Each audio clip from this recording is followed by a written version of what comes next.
Dead on the spot ang isang garbage truck driver matapos na mawalan ng preno ang kanyang minamanehong dump truck at sumagasa sa isang tricycle at isang bahay sa barangay Darangan, Binangonan, Rizal.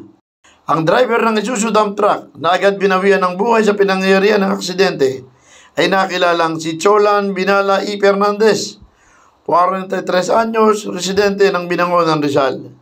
Sira naman ang isang Kawasaki tricycle na pag-aari ni Jose Abelio Marino Roque, 59 anyos, ng naturang ding lugar at nawasak din ang isang bahay na pag-aari naman ni Marlon Aragon E. de la Cruz, 45 anyos at residente rin ng Binangonan, Rizal.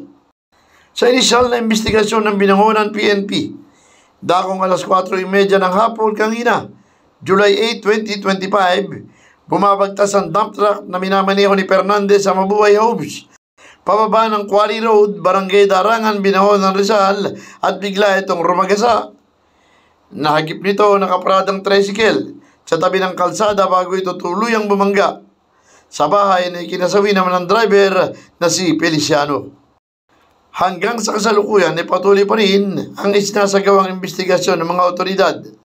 Inaalam rin kung magkano ang naging pinsala sa naturang aksidente.